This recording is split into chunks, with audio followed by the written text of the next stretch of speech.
Bonjour à toutes et à tous, salut Big Rusty, on va terminer l'arc narratif autour d'Alex Pereira avant un petit moment, enfin ça dépend après le degré d'activité d'Alex Pereira, mais c'est vrai que là, on a pas mal de gens qui sont en train de se dire, bon bah c'est vrai qu'après ce qui s'est passé avec le règne d'Israël Adesanya, on a quelqu'un pour lequel, selon toute vraisemblance, hormis Israël Adesanya, c'est une cible, une proie beaucoup plus simple, et puis même Adesanya, ça j'ai trouvé que c'était pas mal, et toute son équipe de com est passée de le chasseur. Le chassé devient le chasseur, pour parler d'Israël Adesanya et de son évolution depuis la perte de la ceinture. Et tout le monde a l'air de se dire, bah c'est très simple finalement face à Alex Pereira. On va voir avec Big Rusty que, bon, le mec est quand même champion UFC, c'est peut-être un petit peu plus compliqué que prévu. Petit point à réclame, Charla My Sweet Pea, My Sweet Protein, en ce moment on régale particulièrement avec moins 47% sur tout My Protein. Wow. Avec le code la soeur, ouais, parce que c'est des promotions spéciales Black Friday, donc il y en a tous les jours, mais je crois qu'aujourd'hui c'est la plus grosse promo. Donc voilà, n'hésitez pas.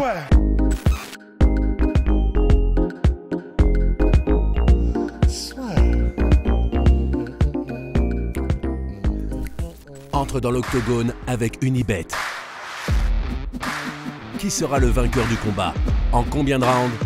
Fais tes paris sur l'app numéro 1 et profite de 100 € de bonus sur ton premier pari. Toi, t'en penses quoi, Big Rusty, de tous ces gens-là qui sont en mode c'est tranquille pour s'ils affrontent Alex Pereira? Personnellement, moi, je pense que on n'a pas... Enfin, Alex Pereira a plus d'un tour dans son sac, et deux, on n'a toujours pas vu Prime Pereira en MMA, ou en tout cas, Alex Pereira qui peut être poussé véritablement dans ses retranchements. Parce que tout ce qu'on a vu aujourd'hui à l'UFC, c'était face à des adversaires qui posaient des questions différentes et qui lui donnaient l'occasion de s'exprimer dans des combats de différentes manières. Et puis contre Adesanya, c'était un truc où il y avait vraiment une course contre la montre pour lui, à savoir, je tiens les 5 rounds.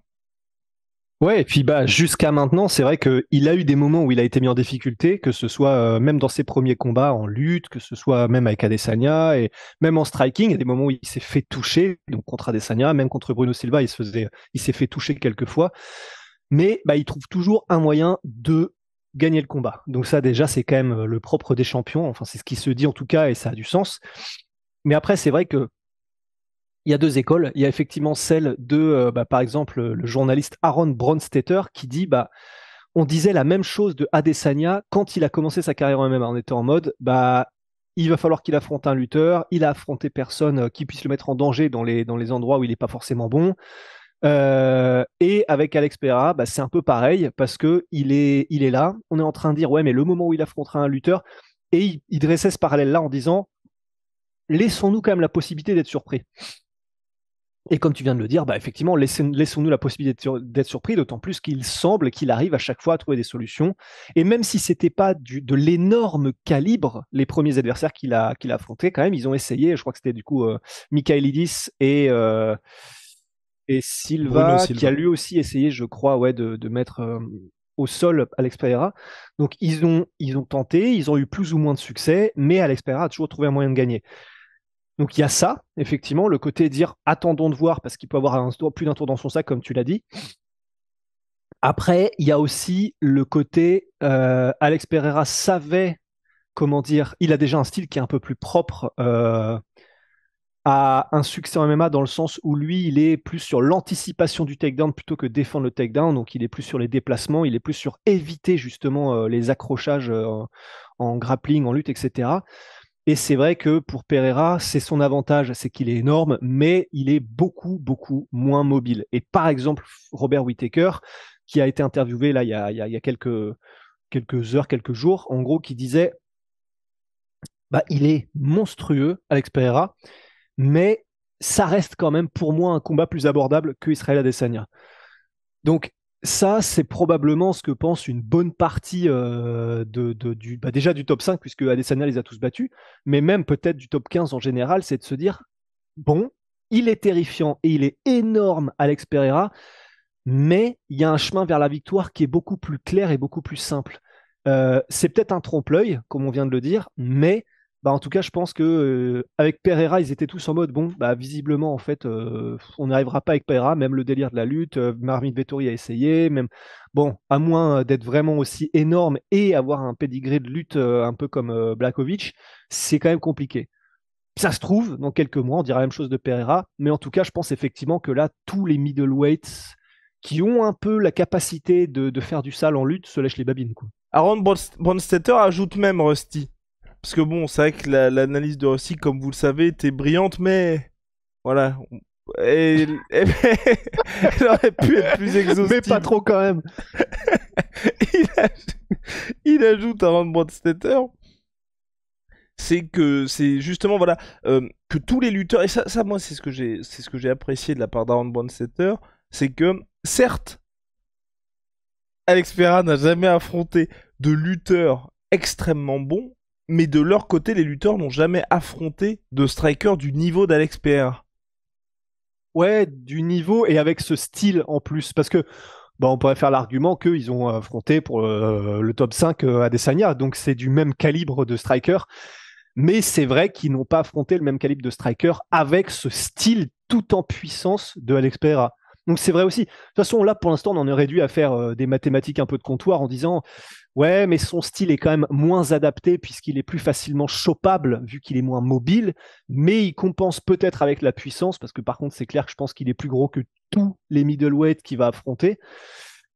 On en est là en fait, hein. On en aura, mais c'est pour ça que j'aimerais bien. Moi, je suis pas trop inquiet. En fait, plus le temps passe, plus début de la semaine là, plus le début de la semaine passe, moins je suis préoccupé pour Alex Pereira et moi je me dis que ça va être aussi facile que ça en a l'air, parce que ça fait quand même, tu vois, le combat contre Israel Adesanya. Personnellement, moi je pense que Alex Pereira a peut-être été surpris par le fait qu'Adesanya adopte ce plan de jeu-là. Moi, personnellement, j'ai été assez surpris parce que je me disais, certes, il allait peut-être tenter autre chose, mais de là faire quelque chose qu'il n'avait jamais fait en MMA, tu vois, c'était un peu risqué parce qu'il y a quand même le gros point d'interrogation de ça reste Alex Pereira, le mec s'entraîne avec Glover Teixeira, ça fait un petit moment qu'il prépare ça, il y a une différence de gabarit.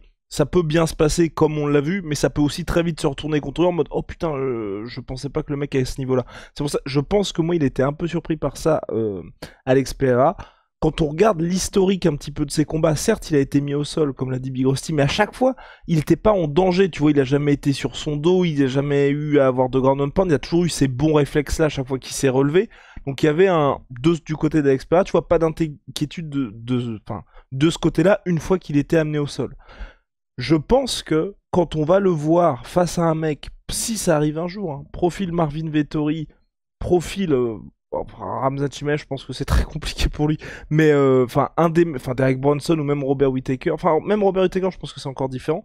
Je pense que quand on le verra face à un mec qui va vraiment avoir son game plan axé là-dessus, on verra un Alex Pereira vraiment différent. Et je pense qu'il y aura aussi une énorme appréhension de l'autre côté. Ah c'est clair, si on veut aller chercher du côté des tanks humains, on peut aller chercher du côté de Derrick Lewis. Derrick Lewis, ouais, c'est facile de le mettre au sol, le mec a pas de technique. Sauf que quand il s'agit de le faire pour de vrai, c'est pas pareil. Et tu te retrouves à combattre des moulins à vent qui te mettent KO en l'espace d'un claquement de doigts, comme contre Curtis Blades.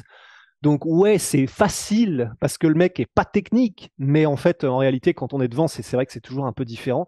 En fait, c'est un peu même comme Francis, hein, finalement, Francis Ngannou, c'est-à-dire que ça m'énerve d'utiliser deux fois l'exemple Curtis Blades, mais bon, du coup, c'est même délire, quoi. C'est facile, Curtis Blades, il est bien meilleur lutteur que Francis. Ouais, encore faut-il s'approcher, quoi. Et donc, effectivement, ça va être intéressant. Et puis pour Robert Whittaker, qui certes utilise sa lutte, mais il faut toujours qu'il y ait ce temps de mise en place. Parce que pour moi, l'exemple le plus criant, c'est contre Darren Till, où justement sa lutte commence à faire des ravages, parce que je crois qu'il a 6 takedowns réussis dans ce combat, c'est assez énorme. Mais c'est une fois qu'il y a eu tous ces dommages causés sur Darren Till, et que là, le striking a bien été en place. Sauf que pour bien le mettre en place, faut quand même passer un peu de temps debout. Passer un peu de temps debout contre Alex Pereira, vous savez ce qui peut potentiellement se passer pour vous. Et notamment les low kicks, parce que ce qui fait la force de Whittaker, c'est ses déplacements, c'est sa vitesse lumière. On a vu contre Cannonier qu'il pouvait aussi encaisser des low kicks. Et on a vu que, alors certes c'était en 5 rounds et c'était une guerre d'attrition, mais on a vu que, évidemment, naturellement, mais les low kicks et les low kicks de Pereira, ça te handicape assez vite en fait. Donc à voir. Mais c'est vrai que c'est peut-être pas aussi simple qu'on en a l'impression à première vue. Et surtout, moi c'est le dernier point sur lequel je voulais revenir, à la manière du run d'Alex Pereira vers la ceinture, début à l'UFC novembre 2021, titre UFC novembre 2022, faut pas oublier qu'il y a une chose, il y aura des tests pour lui bien évidemment, Mais il y a aussi un truc, c'est on va voir ce que l'UFC veut aussi faire d'Alex Pereira. Quand je dis ça, c'est que ils peuvent très bien dire, enfin ça va pas être le cas parce que, enfin quand je dis ça, regarde, aujourd'hui il est pas près d'Eric Bronson, mais si ils veulent mettre Alex Pereira dans un bourbier, ils peuvent vraiment le mettre dans un bourbier. Par contre, s'ils veulent dire, bah ta prochaine défense de ceinture, tu l'as fait contre Paulo Costa, tu l'as fait contre... Enfin, ils peuvent très bien le mettre dans des conditions où le gars se retrouve à faire quelques défenses de ceinture sans jamais avoir à affronter la kryptonite, ou en tout cas qu'il y ait cette kryptonite-là à un moment où Alex Pereira est arrivé au pinacle. Ils peuvent aussi faire, tu vois, et ça, moi, je commence de plus en plus à y penser à cette possibilité-là. Il y a le rematch contre Israël Adesanya. Ça se passe très bien pour Alex Pereira, et ensuite, ils font... Moi, j'aimerais bien voir ce combat. En cas de victoire de Jiri, Pereira qui monte chez Light Heavyweight. Et franchement, je mets une peu... Voilà. C'est clairement là, c'est pure théorie, il n'y a pas de discussion là-dessus, il n'y a rien du tout. Mais je n'exclus pas ça du tout de la part de l'UFC. Parce que chez Light Heavyweight, il y a... Bah, c'est vrai qu'il y a Ankalaev qui monte quand même, mais à part Ankalaev, il n'y a pas vraiment d'excitation ou de mec un peu clair qui est en train de monter. Alex Pereira, vous voyez que le mec, il est énorme. Il a 35 piges, ça aussi, c'est très important. Ouais. Donc, il va pas être éternel pour la catégorie. On est dans une situation où il y a Robert Whittaker qui est là, mais Robert Whittaker, en fait, j'exclus pas un truc un peu avec ce qu'ils font chez les featherweight, tu vois, où t'as un champion ou deux mecs qui se tirent la bourre qui vont être dans une catégorie un peu à part, et Robert Whittaker qui a nettoyé tout le monde, mais à un moment donné, il faut quand même le récompenser, et tu le récompenses comment? C'est en faisant un titre intérimaire, tu vois. Et Alex Pereira qui monte pour tenter de prendre le titre Light Heavyweight. Absolument. Et là, et puis surtout, et pourquoi aussi je dis ça? Parce qu'encore une fois, c'est pour faire ce qu'Israël Adesanya a essayé de faire, mais n'a pas réussi à faire. Oh, j'avais pas pensé. Oh, merde. Imaginez les gars. Imaginez s'il fait ça. En vrai, douleur. Hein. Ouais. Oh non, mais ce serait terrible. Parce que déjà là, je sais que je radote pas mal avec ça, mais le mec est en train de faire un truc complètement dingue. Parce qu'en plus, même les sports de combat, et puis donc, Rusty en avait parlé dans très bonne anecdote du père Rusty, c'est qu'il a commencé assez tardivement le kickboxing et tout ça. Le mec arrive à faire plus rapidement qu'Israël Adesanya, tout ce qu'Adesanya avait voulu faire en kickboxing. À l'UFC, il fait exactement la même chose. Quand vous voyez les dimensions, bah ouais. on se dit que c'est un petit peu c'est un peu le prochain move. En plus, il y aurait une histoire, parce que si Jiri bat Glover... Oh oui, oh j'ai envoyé ton coéquipier à la retraite. Bon bah maintenant, tu sais, t'as Glover qui fait, bon bah allez, je ramène le petit frère, là, c'est parti. Ah non mais... Non mais... C'est... Ah oui, d'accord, ouais. C'est parfait en fait. C'est parfait. Sauf pour Adesanya. Mais moi je serais chaud, hein. Je sais pas toi ce que t'en penses. Bien sûr, bah moi aussi. Franchement, un combat comme terrible, ça, mais... ça m'exciterait mais tellement. Parce que ça va être spectaculaire. Ces deux personnalités, là pour le coup en plus je trouve que ce serait très bien, parce que c'est deux mecs qui, dans les conférences de presse, enfin il n'y a pas de trash talking, mais qui sont extrêmement fortes. Les gars font des trucs où directement, je pense que personne ne restera de marbre face à eux. Et le face-off, tu sais qu'il va se passer un truc. Non mais t'imagines un Indien des tribus natives versus un samouraï de République tchèque qui vit tout seul dans les bois, les mecs les plus intenses du monde, des énormes frappeurs, des mecs qui sont là et qui ont le mental pour survivre à l'enfer et au chaos. Ça va probablement rester debout. Bref les gars, là on est avec Rusty, on est parti, on est... Dans notre monde imaginaire, enfin, il n'y a même pas de discussion autour de ça pour l'instant, mais voilà, on pose cette petite graine ici, mais n'oubliez pas, ça c'est vrai, ça c'est surtout là où je voulais en venir, c'est que ça dépend énormément aussi de ce que l'UFC souhaite faire. Vous regardez avec Israël Adesanya, quand il a voulu monter pour son titre Light Heavyweight, ce qui se disait, c'était qu'en cas de victoire contre Jan Blachowicz, il n'allait pas revenir de sitôt chez les middleweight, parce qu'il y avait d'autres plans qui étaient prévus pour lui. Pour Alex Pereira, on va voir ce que veut faire l'UFC. On a terminé là-dessus, Big Rusty? Je crois. Eh bah parfait. On se retrouve très vite, Big Rusty. Ouais. See ya!